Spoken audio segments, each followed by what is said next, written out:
I 5 mercanti decisero di preparare un elenco dei 100 più grandi dipinti del mondo da offrire a Ford.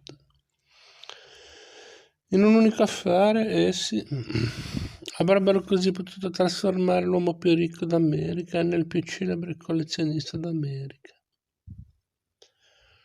Ognuno dei 5 era convinto che i quadri da lui posseduti fossero migliori di tutti quelli dei rivali.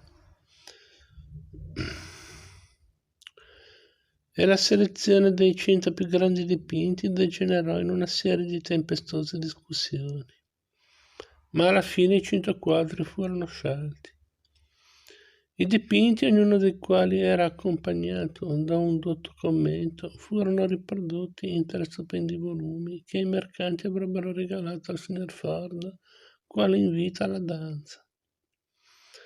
I rappresentanti delle 5 ditte e i 3 libri magici andarono previo appuntamento a Dearborn, nel Michigan, in casa Ford.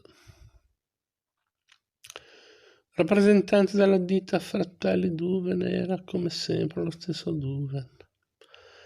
Quegli uomini avvezzi alla mondanità internazionale di New York rimasero assai stupiti dalla semplicità del tenore di vita di Ford. A paragone della casa di Duven nella Madison Avenue, quella di Ford era quasi primitiva. Comunque il signor Ford fu sinceramente lieto di riceverli. E quando vennero sfogliati dinanzi a lui i volumi superbamente illustrati, la sua estasi non conobbe limiti.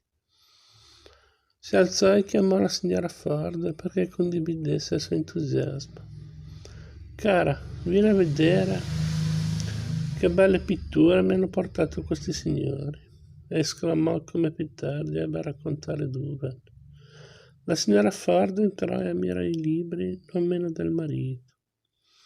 «Sì, signor Ford», disse allora Duven, oratore della delegazione.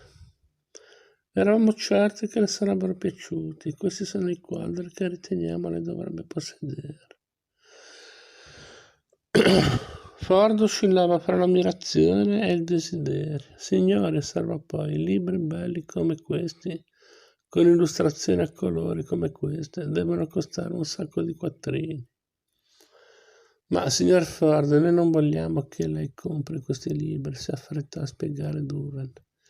«Li abbiamo fatti stampare apposta per lei, per farle vedere i quadri. I libri glieli offriamo in omaggio». Ford si voltò verso la moglie. «Cara, hai sentito? I signori mi regalano questi bei libri». «Sì, signori», continuò. «Tutto ciò è molto gentile da parte vostra, ma in verità non so come posso accettare un regalo così bello e costoso da parte di sconosciuti». Il gioco di parole è intraducibile. Picture vuol dire quadri e anche illustrazioni, il che spiega l'equivoco in cui stava cadendo Ford. Nota del traduttore. Forse per la prima volta in vita sua, Duven ammutolì. Quando finalmente riuscì a spiccicare parola, egli spiegò che i libri erano stati preparati per interessare Ford all'acquisto dei quadri che vi erano riprodotti. A questa rivelazione lo stupore di Ford svanì ed egli ridiventò un uomo d'affari. «Ma signori», disse, «perché dovrei volere i quadri originali quando questi qui nei libri sono così belli?» Il fiasco piombò gli altri 4 mercanti in un abbattimento dal quale non si erebbero per parecchio tempo. Per Duven fu soltanto uno stimolante. Uno stimolo. Attribuendo l'insuccesso con Ford al fatto di aver violato la sua regola personale e di aver unito le proprie forze a quelle degli altri mercanti, egli decise di rivolgere le sue cure al maggior collezionista potenziale, Mellon. Egli non aveva mai comprato nulla da Duven, anzi era un fedele cliente del suo maggior rivale, Knoedler. Un amico aveva consigliato a Duven di rinunciare all'idea di vendere dei quadri suoi a Mellon e nel consiglio avere un'allusione abbastanza chiara al fatto che l'aristocratico Mellon avrebbe trovato in Duven qualcosa di non congeniale. Non solo Mellon comprerà da me, ma comprerà solo da me, ribatté allora Duven. La cordialità particolarmente spiccata di Duven si dimostrò utile più di ogni altra cosa nella conquista della tanto desiderata intreda Mellon.